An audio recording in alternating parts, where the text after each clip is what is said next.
Welcome in, everybody. A bonus edition of Brewers Weekly this week. I'm Dom Cotroneo here on 620 WTMJ, your home of the Brewers. As you can tell by the title, Garrett Mitchell going to join us here in just a moment. Wide-ranging conversation. Obviously, we're going to talk about Game 2 and the home run. We're going to talk about his approach to hitting and what got him going the final month of the year, and we'll have some fun later part of that as well. We also do talk about Southern California and the wildfires happening right now.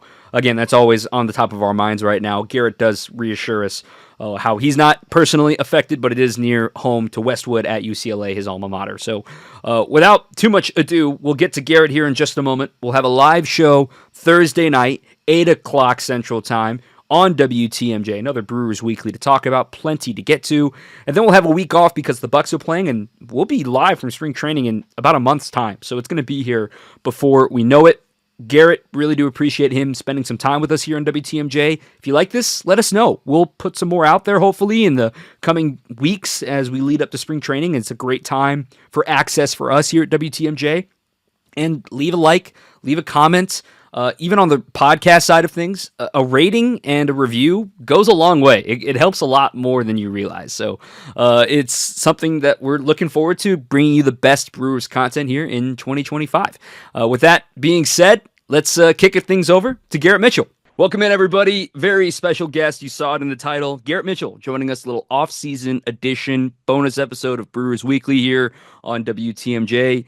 Garrett, first and foremost, I know you're in Texas right now, but obviously when I'm talking to a Southern California kid, everything's top of mind out there in the Palisades. So I know that's not necessarily where you're from in that direction, but thinking of everybody in Southern California, I'm sure you've had some folks around you affected by the tragedy of the fires right now. Yeah, absolutely. And I mean, I went to UCLA, so it's very close to home.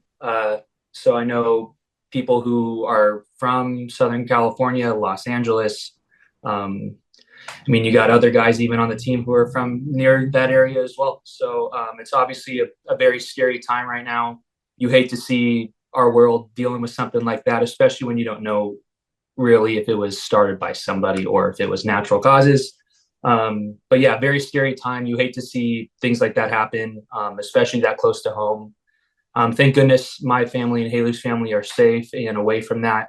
But I'm accustomed to that just based on like even when I grew up, we grew up in the hills as well. So we also dealt with fires in Orange County as well like that. So I know how scary it can be, being completely evacuated, having to wait to see, whether or not your house is either on fire or you lucked out. Like it's just a very scary thing. So my hearts go out to all those who have been affected from it. Yeah, it's one of those things as a West Coast guy myself, just watching from afar. Like for me, Arizona kid, like I remember there were some fires in central Arizona when I was growing up that never really threatened Phoenix or anything like that. But it's just like the Yarnell Hill fire comes to mind for me. And then I think I remember a few of those Southern California fires you were talking about. But Yeah. hey, we're not going to sit here and just, bring Debbie Downer into everything. But quite frankly, we're a month away from pitchers and catchers reporting. You're working out. Shockingly, there's snow on the ground in both places that we're talking from right now. Me here in Milwaukee, you down in Texas. So give me the skinny of, all right, we're a month away from when I need to show up. What does the training process look like? Are you seeing live pitching? Are you seeing the machine? What is the routine right now? Yeah. So, I mean, I'm kind of stepped back a little bit from like everyday workouts. It's more dynamic and more baseball related stuff. So like today was a bunch of running. It's like strength related. So it's like still like sled pushes and like resistance stuff, but more on the baseball side. So today was like running, I threw, and I just came back from hitting. That's kind of been what I've been leaning towards now as we're getting closer to spring training here. Trying to make sure that the body is kind of moving the way I want it to getting in. But in terms of just the off season, it's just been a slow, steady grind. I haven't stopped hitting. I never stopped hitting actually. I took some time. I took probably a week or a week and a half, maybe two off when the season ended. But pretty much all of November and December, I was hitting still. I felt like there was some things that I liked and wanted to continue just to feel and more for the preparation of where we are now. I wanted to be kind of ahead of the curve in that regard. I wanted to make sure that I was ready to go. It's funny because you lead me into another question that I had for later, but I'll get to it now. It's that the final month of the year, I mean, you were really swinging it well, so it makes sense that you want to kind of lock that feeling in. Is that the thought, or what was working for you in September? Yeah, well, I felt like we talked about this a lot, on camera and off camera, just in our conversations, but it wasn't really an if, it was more of a when for me. It was like, okay, I'm coming in at a time where guys have been kind of had their months to kind of go through some crap and kind of figure out where they are in terms of like whether it's on the field comfort or like just kind of going through those first beginning months in a season. And I didn't really get those. I didn't have, March, April to kind of figure that part out and kind of get into a groove. And so for me, it was just kind of weathering the storm, just kind of understanding that, hey, this is part of it. This is going to happen, and not changing anything, because again, that's kind of the trap, is like, okay, now I got to start changing stuff. No, it was just more like when September was rolling around, end of August was like, all right, it's time to lock in a little bit here. I started to feel really good at the end of August, kind of took some time to figure some things out, kind of see some things that I liked, didn't like, everything in the middle. And yeah, when September came around and then into October, I was locked. When you're feeling locked, like I know it's hard to describe it, but some folks may see the numbers and don't quite understand. Like, all right, well, he hit like 270 in September, which is good. Like, I'm not the one knocking this down, but when you say you feel locked, your OPS is like 1,000 during that month, and it's just like when you feel locked, it doesn't mean you're hitting 15 homers. What does that mean to you? Yeah, I mean, I think that there's a certain level of like we've been playing for so long, and we know how our bodies are. So it's kind of the sense of like riding a wave, you know, like you're just kind of going with the flow, and you're not in the cage overdoing it. You're kind of just in a good rhythm. And so like when you're going through your routine and going through stuff, it's more like, at least for me, like that last month, I spent no time hitting on the field. I hit in the cage before the game, and I'd go out there and roll. And so for me, it was more like touching upon kind of some boxes that I wanted to achieve each day to feel like, okay, I feel good enough to get going and get like playing in the game. And so that was something that I hadn't done necessarily in the past. And it's something that I plan on using more into the future. But like when you have such a long season and you're out there every day and you're grinding, sometimes it's finding ways to achieve goals, but without having to do a crap ton of things to get there. And so for me, it's like go out during BP, shag fly balls or get myself activated in that way, but then go hit in the cage kind of a little bit, earlier before the game, before some of the vets would get in there, and then just kind of roll. And like at that point, it was like I said, I was feeling good. So I didn't feel like this immense amount of pressure to be like over swinging or trying to figure it out. It was just more like, okay, I kind of found my groove now. I know where I'm at. Whether it was a 0 for 4 day or a 1 for 4 or anything else didn't really matter. It was like, I'm right where I need to be. I'm good to go. Just go out there and be a baseball player. Were you a guy that used the Tragic a lot, that used the new toys? Like, Yeah, the what did you gain trajectory. from that? Yeah, the traject is really cool. So for me, it's very tough. Like, and I think this is for, I would say it's not just me, but just baseball players in general. Like, there's times where you hit it off a machine and it's, you feel flowy, you feel good. Then there's days where you're like, I cannot figure out what the heck I'm doing right now. Like, it's just whether it's your timing's off or something's not clicking. The trajectory is perfect for that because yes, it is a machine, but it also gives you the visual of a pitcher. So in terms of like figuring out timing, that was something that I used. That you kind of hit it on like the nail around the head. That's exactly what I used every day. Was I used the trajectory. So I'd get in there. I'm not just getting cookie cutter fastballs and whatnot. I'm facing 100-mile-an-hour fastballs, like getting myself locked in. But for me, it wasn't a result based thing. It was specific for timing. Like if I'm on time, whether or not I smoked the ball, grounded, I rolled it over onto the ground or flew out, didn't matter. It was just more like, okay, I need to get myself on time, locked in for this.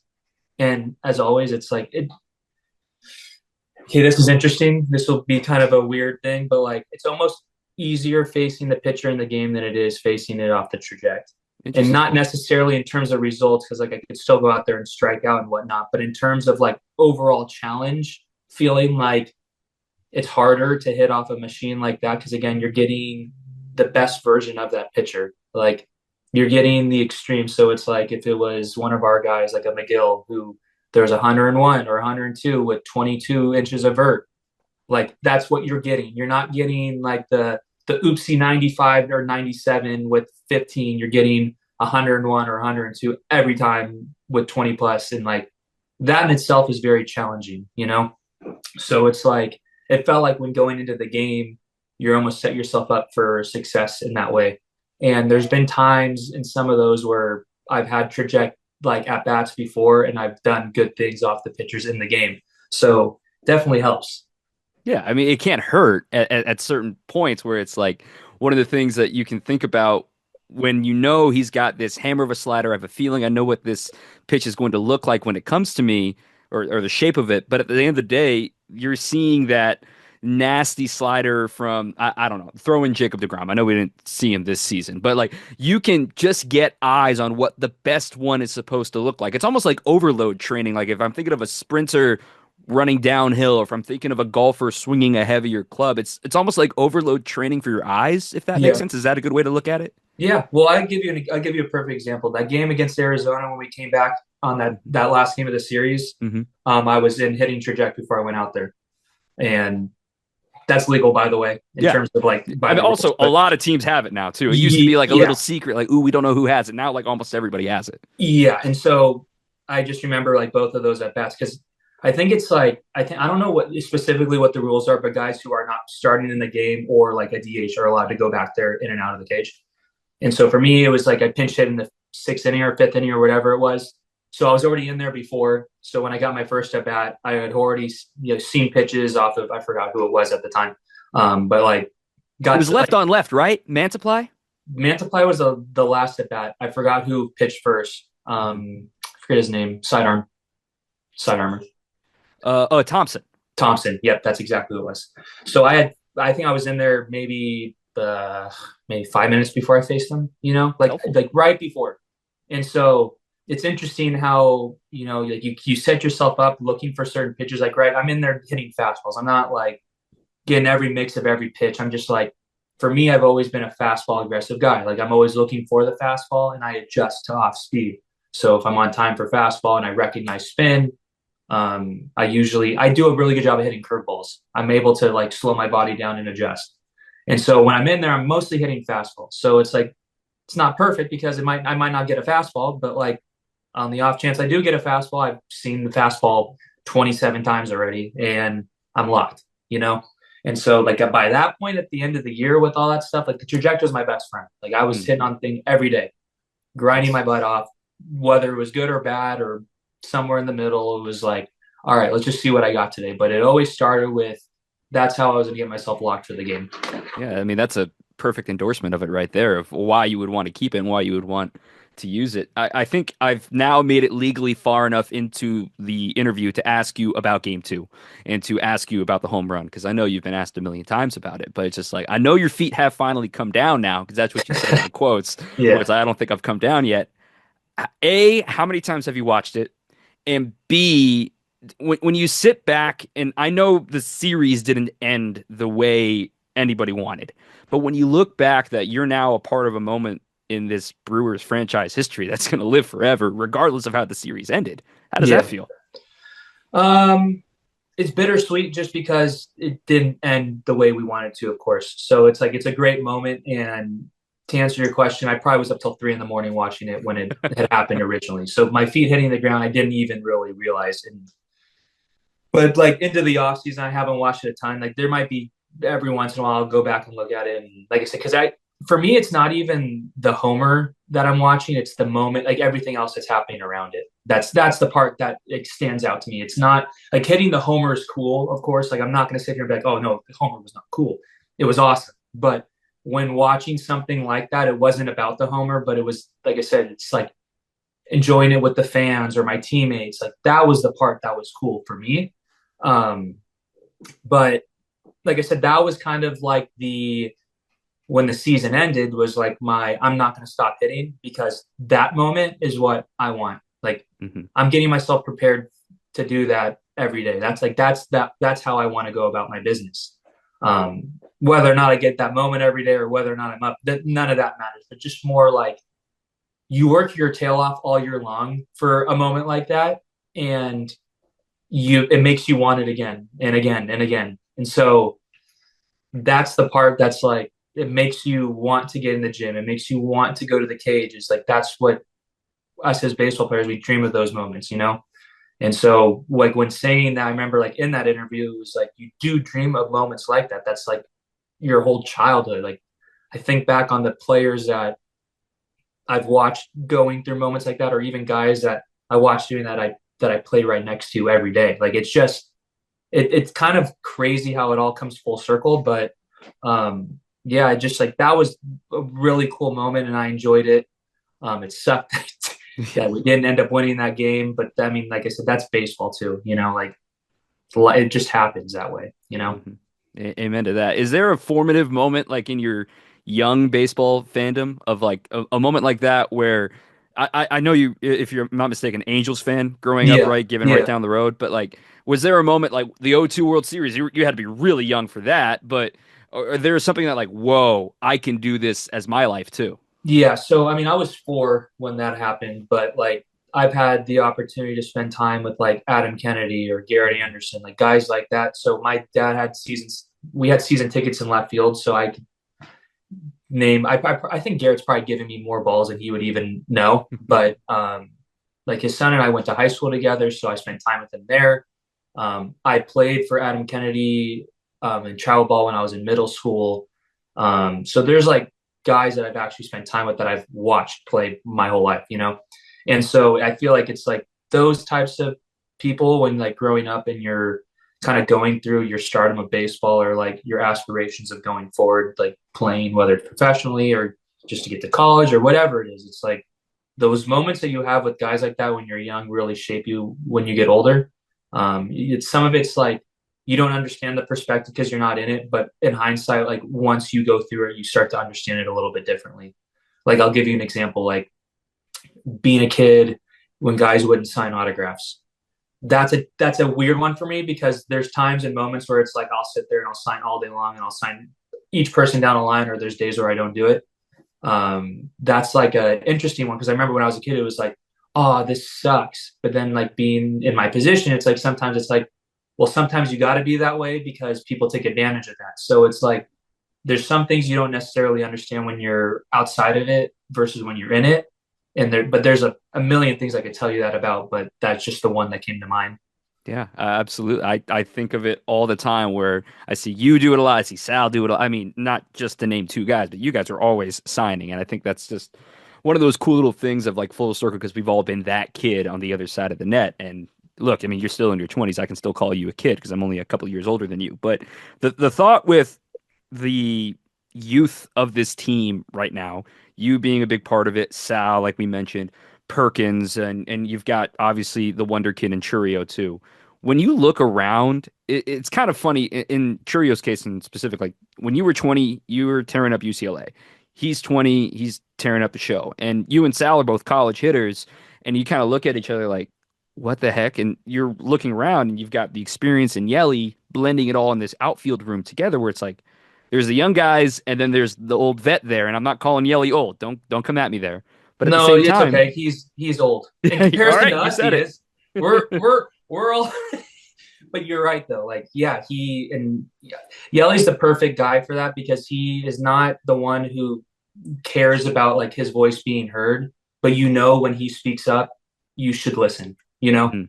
and I think that's a very important note to make. Like it, when he talks and he's telling you something, there's wisdom there. Like it's important that you're listening. And again, whether you take it or not, it's not.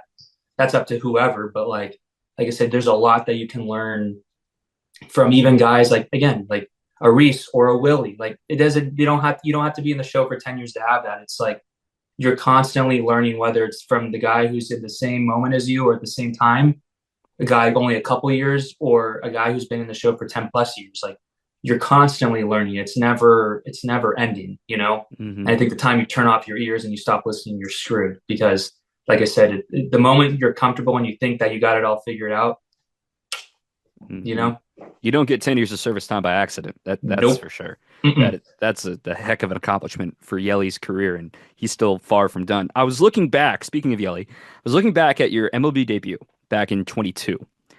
Were you wearing a pair of Yeli batting gloves that day? Yeah. Is there a story Yeah. there? No, I had just gotten called up, and so I'm a Nike guy too. So I just didn't have any stuff. Like Didn't I have any blue and gold or anything that matched? No, so I like when I had come from Nashville, and so when we were in Nashville, I mostly was wearing navy or red or whatnot. So I didn't really have any of my stuff.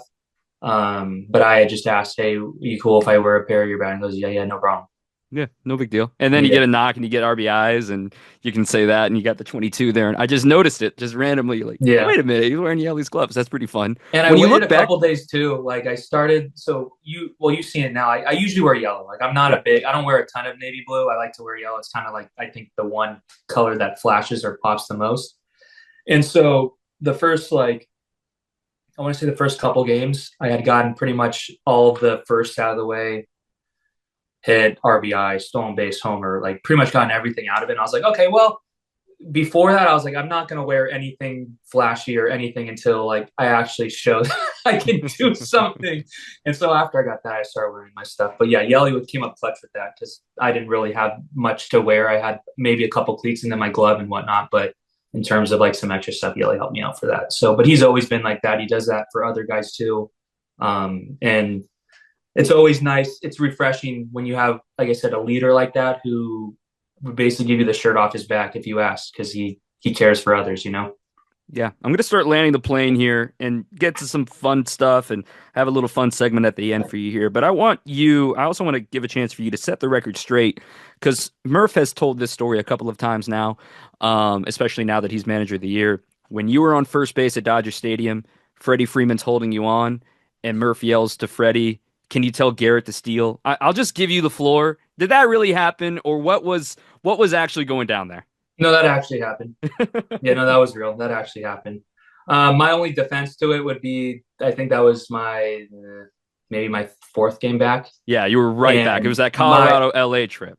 yeah. And so I say this like I wasn't comfortable yet. Like I was still trying to find my feet getting back. And I put it this way in a situation like now, if you told me to go do it right now, there'd be no problem. But at that time, whatever was going on in my head, I don't really remember. Um, but yeah, I think Glass now was pitching and he does not give a damn. He full leg up, takes Mhm. damn near almost 2 seconds to get the ball to home plate. And I just was not going. I don't know why. Don't know what it was that he was doing at the time that kept throwing me off. But yeah, Murph definitely said that. And it was funny, like after the fact. In the moment, I was like, that kind of blows. But yeah, it was funny after the fact. So yeah, Freddie was giving me some grief about it too. And it was funny though. I mean, it's one of those things that it's a funny story, obviously for us, but at the same time, like you knew he was right, so you don't have anything to really rebuttal with. But year one with Murph, in a as a manager sense, I know you got to know him previously in 22 and 23. I mean, I think he didn't, in my eyes, he didn't really change all that much. He's Murph is still Murph, and I think that's what makes it so refreshing to have him in charge of this team, right? Yeah. Well, I mean, you know who you're getting every day. And so this was even before he was head honcho, like even him being the assistant, like you knew what you were getting from her every single day. That wasn't changing. And when like him stepping into that role, now it changes a little bit because it's not just he's an assistant coach and he's in there and like his job title changes. So like there's some change to him, like in terms of like how he needs to be, but who he is as a person, no, he's the same guy. And there's something there that I respect and admire a lot about him is exactly what you're getting. And so there was never confusion as to like if he was, pissed off about something, whether it was like me not stealing second base, it was like, I'm going to hear about it. And maybe I might not like it in the moment, or maybe I'm not understanding where it's coming from, but like it's all to make us better. He And I, cares. and I think you saw that down the stretch too. It's like we play like our asses on fire, like us young guys, and we run and make some mistakes, but that's also part of it too. Like there's kind of now again, you don't want to make the mistakes, but you accept that they're going to come with being aggressive, whether it's trying to lay down bunts or steal bases, and like that's all part of it. But Murph made us feel like that was okay. Like we go through moments of it, and it'd be frustrating on both ends. Us trying to figure out like where we can meet in the middle and how we can both like be successful within doing this. But there's, like I said, one thing is he's always communicating. You're never confused about what's going on. Like you always know what his expectations are. And for me, that's going to make me go out there every single day and run through a wall because, like I said, I know what I'm doing it for. It's not just you don't know why. It's like no, like he would do it for us, so we're going to do it for him. Yeah. That's a great way to look at it. And I've known Murph, I met Murph back at ASU, and he's just always been so forthcoming. And even before I was a member of the media, right? I mean, he's always been a guy that wants to share his knowledge. And I think that's such a perfect fit for the timing, obviously, of the youth of this team. And I think that's why you guys gelled so well, the wire to wire, the undaunted. Everything clicked for a reason because he's dealt with guys like you his entire career. Yeah. Well, and again, that's also like kind of our, like, if you think about the guys that you're talking about, like us young guys, like whether as a high school or college guys, it's like you're talking about scrappy dudes who go out there trying to win ball games. It's not really about how far can I hit this baseball and like how hard can I throw it. It's like we want to win, and how are we going to win? It's you got to play small ball, you got to steal bases, you got to put pressure on teams, you got to do the things that you're supposed to do plus more. Like so it's like it's all encompassing. Like I grew up with the one like my example of it would be Coach Savage. Like I'm used to that. I'm used to the small ball, stealing bases, putting bunts down, playing really good defense. Like I'm used to that that type of brand of baseball. And so for me, like playing for Murph does not change. Like that feels comfortable to me, you know? Mm-hmm. So that was like sense. something that I really loved is like I feel like I'm playing college baseball again in a sense, you know? Because I feel like sometimes that changes. Like you think like as you're going through like, well, I guess it would change mostly in the minor leagues, but like you go from like whether it's high school or college, you play in college and go in the minor leagues. That's a developmental stage. It's not really like about winning games. It's more about it's more about like just developing. And so I guess you're going through that to get back up like to the big leagues. And when it's about winning, having a coach like that who really is like head to the fire, like we're in this together, like it's all one team or no, you know, all or nothing. Yeah. It's like you have a certain goal in mind. Like we're showing up to the field every day, like trying to win today. It's not about tomorrow. It's not about yesterday, you know? So like a lot of comfort in knowing like what your goals are, what you need to do or what you're trying to achieve. And like I said, you're not perfect and things happen. And, you know, sometimes you make mistakes and that's part of it. But it's how you respond, which is also another part of Murph. It's like you can make the mistake or screw up, but it's like how are you going to respond to that now? It's not just about, okay, it just happened. Like you're not going to sit there and whine or sulk about it and be like, oh, well, I just made a mistake. Like, oh, it's like, nah, like screw that. It's like on to the next thing. Do it again. Like it's fine. Mm-hmm. So it's fun to win too. That certainly helps this whole message coming through with Murph. So let me get some fun bits here and let's get you on your way. Really do appreciate you making the time. And I'll see you in a month too. So very soon. Very, very soon. I'll be here well before we know it. Real quick, are you a goal setter? Are you a New Year's resolution guy? Anything that pops up here in these first 2 weeks of 2025? So I did have some goals for the off season, which was one, like I would say there's a couple, but the one that was like really important to me was to read a book. A book, a single book? Well, I've never read a book cover to cover in my whole entire life. Take your pick, man. What do you want? I mean, here you go. I'm actually reading Can't Hurt Me by David Goggins right now. Oh yeah, Goggins, great pick. Yeah, so I've never read a book cover to cover. I didn't even really do it the first half of the off season. It's been more as of recently, but I'm starting to try to do things more that I'm not accustomed to doing, more just for the consistency than anything. And so it's interesting, like for me, it's always like moments where things kind of like click. Like for example, like before I went off on a tear, like that last month of the season, I had a conversation with Haley about getting on top of a baseball one time. She was like, "Why don't you just get on top of a baseball one time?" And then my first at bat after I hit a homer, and then it kind of just all took off from there. Mm-hmm. Kind of the same thing with the reading thing. It was like, "Hey, why don't you just sit down and read?" I'm like, okay, I'll just sit down and read. And I've never been able to really like read for like a significant amount of time and remember what I just read. And I think part of that goes back to when I was young. It was like forced upon me to do, so I never cared, or it was like always had a bad feeling or vibe of reading. It wasn't like for fun or for leisure time, none of that.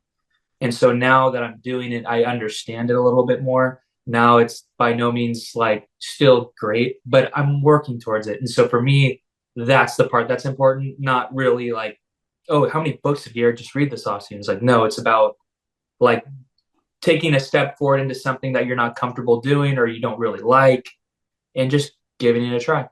So Love that's that. kind of been my specific thing. And then the other part is like just continuing to like strengthen the mind. Like you play a game that is where you fail 7 times out of 10 and you can be a Hall of Fame baseball player. And you can't do that in any other sport. Fail 70% of the time and be considered good. And so it's just kind of like it screws with your mind, you know? Hmm. And so you have to learn how to deal with that and strengthen your mind and understand how to work through that when it's day to day and you don't like put it all together as one because it's really what it is. It's consistency every day. And you look at back at the end of the season and that's kind of what it tells you, you know, like how was your season in that way? But it's not based on what I do in the first 3 games of the season or at the halfway point, you know? Like so it's about, like I said, to me, I'm trying to find consistency in the things that I'm doing. And those are kind of the things that I've been pushing towards and still working on, you know, like it's still, like I said, not set in stone or like I'm not the best at it, but for me, that's already a step in the right direction. Hmm. On a lighter note, now, what's your go-to playing activity? You got the Milwaukee to LA flight or whatever. What's the go-to? You sleeping? You movie? What is it? Yeah, probably watching something. Um, Depending on the time, it'd either be like a TV show. So like I went through Game of Thrones like during the season. So I got through that. I want to say within the first 3 months. Wow. And then anyone who's watched Game of Thrones knows that's an absolute grind. You, That's a grind of a show. That's not like that sounds like a long time to go through a show, but like not with that show. That's a 3 months is I would say that was me pushing it, you know, like I was really watching. And then towards the end it was I was watching Dexter a lot. Dexter's a great pick. What'd Yeah. you think of the final season though of Game of Thrones? While I got you on the I thought you were subject. gonna say Dexter. I was like, I haven't even watched it yet. Um I was pissed. I was pissed. I I just think a lot felt of like people were. yeah, well, so I again, right, me watching it years later, like when this originally happened, so I had a lot of conversations with like my cousin and her husband about it, but like it was very disappointing knowing that like the reasons why it was and like what they had going forward. Like I think it was Star Wars, right? Like they were doing and they kind of just botched the end. Like the one thing that I hated is like how do you spend the first like however many seasons with the White Walkers, and then all of a sudden they're just gone in an instant. Like one fighting episode or whatever, and then that's it. Like that's how the White Walkers are gonna end. That's that. It was so underwhelming. I was just like, dude, they screwed it. And then by the end, it was like, you're really just gonna kill her off. That was it. That's how it's gonna end. Exactly. So quick. I was in the minors and everyone was like watching it on the buses and it was just collective like, are you kidding me? And it was fun to have that like kind of sense of community. Okay, yes, this did suck. I'm not on my own here and that sort of thing. So that's pretty funny. You will enjoy Dexter. I can guarantee you that. That's going to be pretty sweet. Have you Next watched House one. of Dragon at all? I haven't watched House of Dragon. I know I probably should. If I half enjoyed Game of Thrones, I should probably give that a try. Did you? I'm like halfway through season one of it, and it's interesting because the time frame of that is 200 years before or whatever. But the way it goes, it's a lot faster. So it's like between episodes, it's like years. It's not even Mm. like oh, just a day or two went by, or a week or a month. It's like kids are growing up from episode 3 to 5. It's like Hmm. 10 years older. It's like what the heck? Yeah, happens real fast. That's Yeah. funny. Next thing, is there one thing, a video game, a board game, card game, whatever, that you feel that you're the best at in the Brewers clubhouse?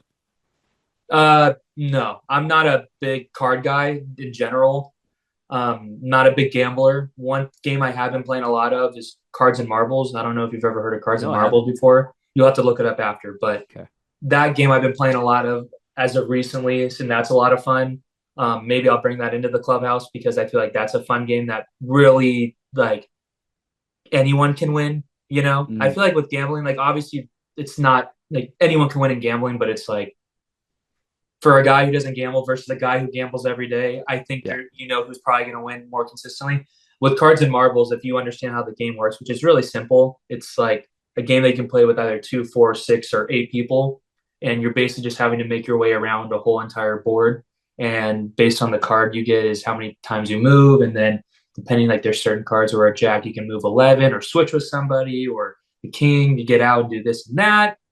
We can talk about it more in spring training and delve back on this one, but We'll cards take and that marbles, offline. Yeah. yeah, Yeah. that one's a fun one. And then video games I've been playing a ton of recently. Um, I enjoy Rocket League. Hmm. I don't. It's an interesting game because a lot of people play it, but yet a lot of people don't really know about it. It's an interesting thing. But I love Rocket League. Play the show a little bit. I used to play COD a lot, but I haven't really with this. It sucks now. It It's too sucks. much going on. I Yeah. can't keep up. No. Well, also there's just a bunch of people like it's just they're not skill match based or anything like that. So now you're playing guys who are Yeah. like really good versus like the bot who just kind of doesn't really know what he's doing at all. So I just was like over it. And then there's just constant cheating. And it's just like, Yeah, you're facing the guy that's got the full 240 hertz and the 60 frames, and he's on a PC, and I'm just sitting here. I just want to be a casual play on PlayStation, whatever, and you got yeah, no chance. yeah. Well, the only time, even in multiplayer, it's like that now too. It's like it used to be like that in Warzone where you have guys who are cheating or are really freaking good and whatever. But like even in multiplayer now, it's like that too. It's like I don't even understand why you're playing the game if all you're gonna do is cheat the game the whole time. Like, you know what I mean? Like, what's the point of even playing the game in the first place? So that's been kind of the thing. But also, I just spent this offseason in particular, like I said, now the fact I'm doing like reading or I'm doing some other things, I haven't really been playing video games as much. You replaced it with a better habit, so keep that up. I'm not going to be More the or less, influence I'm here. trying to. Yeah, you're working on it. I can Trying give you to. some more book recommendations. We can get you on the baseball route here too. Yeah, I do So need to get on the baseball route for sure. Ken yeah, Ravizza is the man, by the way. there you go. I've, yeah, I've read some of his, and obviously that's like a cookie cutter, real easy one that you can just scroll through. But to any baseball people who have not read that book, read that book. That's a good Mm, book. love that. And then I got two more funny ones here, and then we'll get you on your way here. As a Southern Californian, as somebody who has used Drake as his walk-up song, where is your stance on the Kendrick versus Drake beef? Oh man, that one's interesting because I feel like if you're a casual to that, like you're only seeing it. Like I would call Haley a casual to that because she doesn't really know. Like I've been a Drake guy my whole life, and I like Kendrick too. There's not like it's not personal to me like that, but it's like to anyone who doesn't really understand the situation, it's just like I don't know. I just kind of more like whatever. Like you don't get it, you don't understand, whatever. But yeah, it's interesting though. It's fun. It's a very interesting one. I was talking about this with Jake Cave today, but we were talking about how LeBron is now like because Drake has a like LeBron like a tattoo of LeBron on his arm Hmm. and has been buddies with LeBron. Kind of came up at the same time in terms of like both around the same age, kind of doing different professions, of course, but you know what I mean. And it's like what we were saying that was interesting is like LeBron is like it's like a meme, but LeBron sings a bunch of songs and doesn't sing the right words, right? You've seen that before. Yeah. But with Kendrick, he remembers he knows he says everything the right way. And then also on top of that too, it's like you went from like supporting Drake to all of a sudden now you're just supporting Kendrick. It's interesting. You don't know what's going on behind the scenes there, but that's an L. I don't care. I don't care. I don't care about the beef itself, but like it's Yeah. just like whatever. But LA I enjoy changes both people, music. man. I'm not going to sit here and say I don't enjoy the music of both. It's Yeah. just, yeah. If you're not from LA, you don't get it. I mean, LA can change people, and it can Oh, happen very quickly. 100%. 100%. Yeah, absolutely. On a lighter note and on a funny note, what's the most underrated and overrated thing about owning a wiener dog? Uh, underrated. Let's start with overrated. They are just annoying. Just pure and utterly annoying, but also sweet. You know, like they have Mhm. such a hard head where they're just like, I'm not going to listen. Now, for me, I grew up with a stepdad who has been an animal trainer. And so for me, I take the necessary steps to not let him be as much wiener dog as he wants to be. You know, so like there's things that I can control him, but there's also things where it's like, I'm just gonna let this be. But he also like even like with that being the case, he's also like he's different. Like he gets like he doesn't like to go outside by himself. Like usually you would think like if you were to open like if I were to open my front door, like most wiener dogs would probably just take off and run, and Yeah. mine won't. But I think part of that too is like our connection. Like he trusts me. He knows like probably better to stay with me than anyone else. But also too, like with his stubbornness, he's also very smart. So like people I think with dachshunds is like I feel like you can talk to them and they understand, but also like what you get back. It's like they're talking to you. And so with him, like in a lot of ways that he's like hard headed and stubborn, he's also very smart. So like if I'm telling him to do something, example would be like when I cook, he wants to get in the kitchen, obviously waiting for scraps or for something to fall or whatever.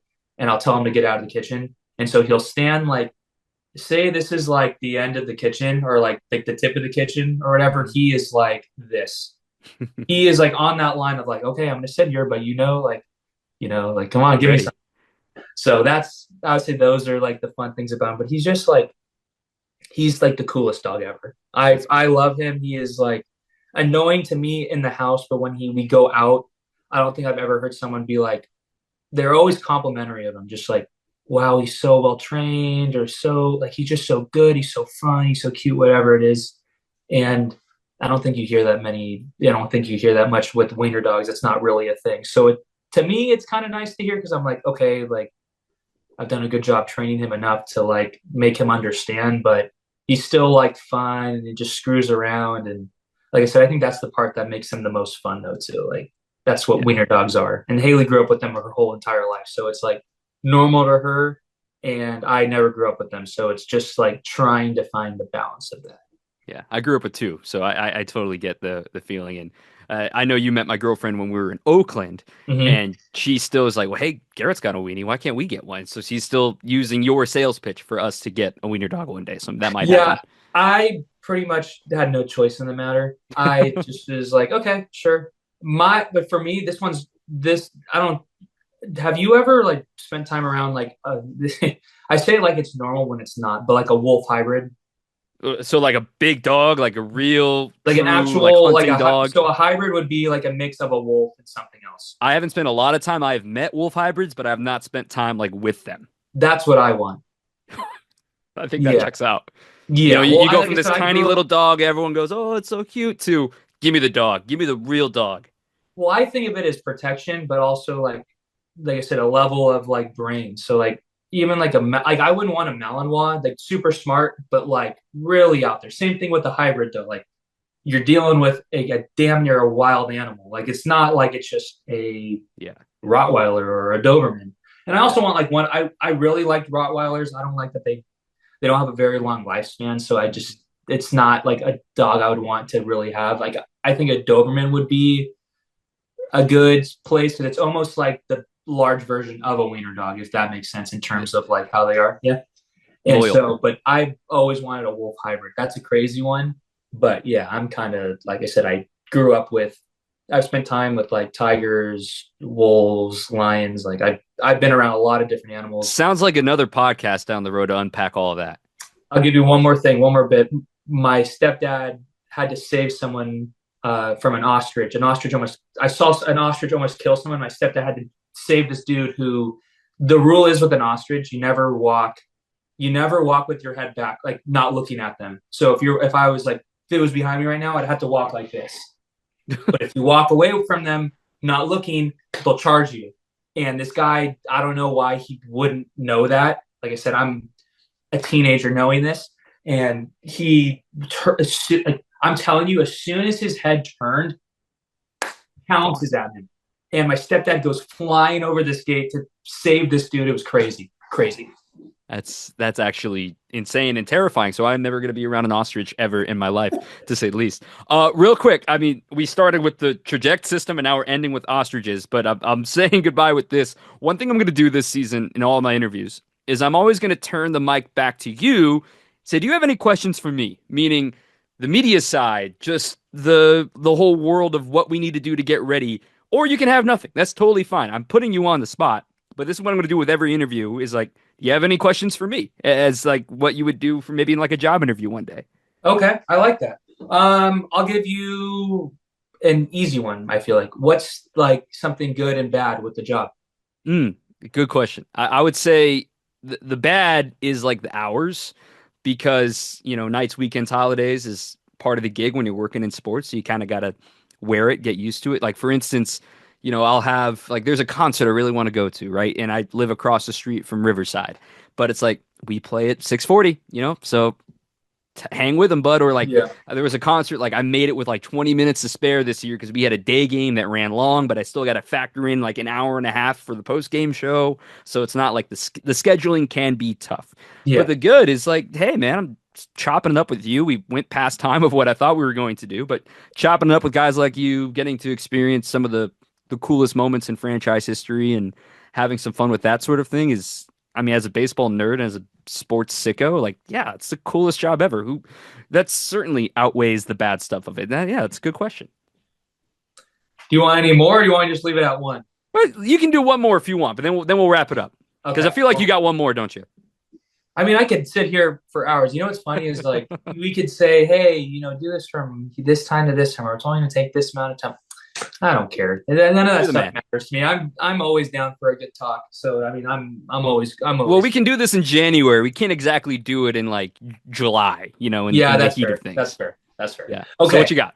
So I asked you what the best and worst is. What's like your favorite memory from Hmm. what you've done to this point? I know you have some good ones. I mean, there's it's bittersweet, like Oakland, that whole Hmm. goodbye. Yeah, Um, that comes to the top. I yeah, mean, for those who don't know, if you've been living under a rock or something, but Dad and I got to do a game together. My dad's not in the game anymore; he's sitting at home now. But that was really cool. The fact that the A's didn't have to do that. They reached out to me right before we headed out to Oakland, and they were like, "Hey, Saturday, we'd love for you to do a game with your dad." And it was already known at that point my dad wasn't coming back to Oakland, and obviously the team wasn't coming back to Oakland. But I grew up going to the Coliseum because my dad worked for the A's for so long, and just loved that stadium. And obviously the game was cool. Did my 3 innings, did whatever, and did the pre and post whatever. Then I go two doors down and do the Brewers post game after a Brewers win. Like I had to remind myself to get excited for the A's because like I was on A's radio. I think Daz hit like the RBI double when I was on the air, so that was kind of a fun moment. But then what was really cool, honestly, was the next day I'm down at the clubhouse, I'm down on the field or whatever, and multiple guys came up to me and was just like, "How cool was that?" Like Reese in particular came up to me, was like, "Dude, that was cool." Ricky came up to me, was like, "Dude, I saw you on Jumbotron, didn't even realize it," because they didn't want to bring attention to it or anything like that. But I think that's gonna be the top for a very, very long time. yeah. I figured too. I was like, I knew as soon as I thought of the question, I was like, I feel like I can answer this question. Like I felt like, and that's based on our friendship and what we've grown over these past few years. Like I knew that was probably going to be exactly what it was, but I wanted to. I'm Yeah. working on my interview stuff now. I'm just Yeah. asking you the questions. I'm just saying, man. Look, I'm talking with the folks at the radio station, and we're trying to come up with content ideas, like who could be recurring guests, who could do like if you're familiar with Thanalysis, which is Thanasis Antetokounmpo, Giannis's brother, does a Yeah. podcast on ESPN Milwaukee, and we're like, who could do that on the Brewers side of things? And we're just kind of throwing out auditions, and maybe this was your audition, you didn't even know it.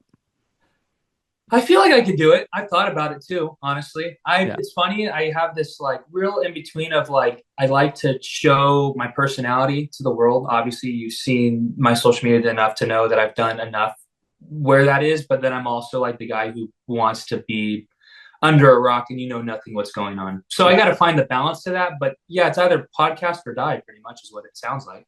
Yeah. I mean, bring it on. You're welcome. Come over to the dark side. Come over to the media side of things, and you'll. Give me like 10 more years or so and we'll be there. Yeah, let's get you some more service time first. Absolutely. Perfect. Yeah. Amen to that. Garrett, I can't thank you enough, man. This has been great. Hope you enjoyed it. I hope you have a great, healthy rest of your off season and looking forward to seeing you down in the warmer weather down in Phoenix, man. Yeah, you as well. Thank you for having me. I had a great time.